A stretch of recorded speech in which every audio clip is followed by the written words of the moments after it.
Maintenant que notre modèle est finalisé, voyons à présent comment le mettre en page efficacement pour l'enregistrer en PDF ou encore l'imprimer. Avant de formater notre document PDF étape par étape, j'aimerais d'abord vous montrer comment le modèle financier doit être formaté sur Excel pour que le document PDF ait une bonne présentation. Pour ce faire, on va aller dans Affichage avec saut de page. Voyez à quoi un modèle Excel bien formaté doit ressembler.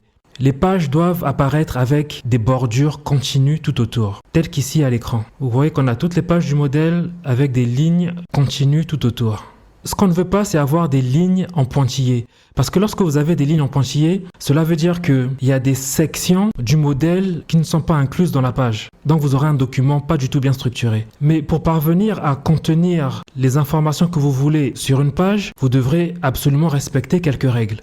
La première, c'est que vous allez choisir l'orientation en paysage plutôt qu'en portrait. Pourquoi paysage? C'est parce que pour les modèles financiers, étant donné que nous avons plusieurs années en colonne, forcément nous avons plus besoin de la largeur que de la longueur. Donc on va choisir le format paysage.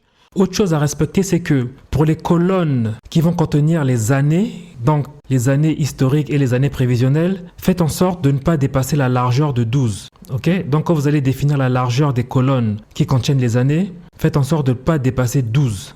Autre élément également important à prendre, c'est pour la hauteur de page. Pour ce faire, allons dans le fichier PDF pour que ce soit plus clair.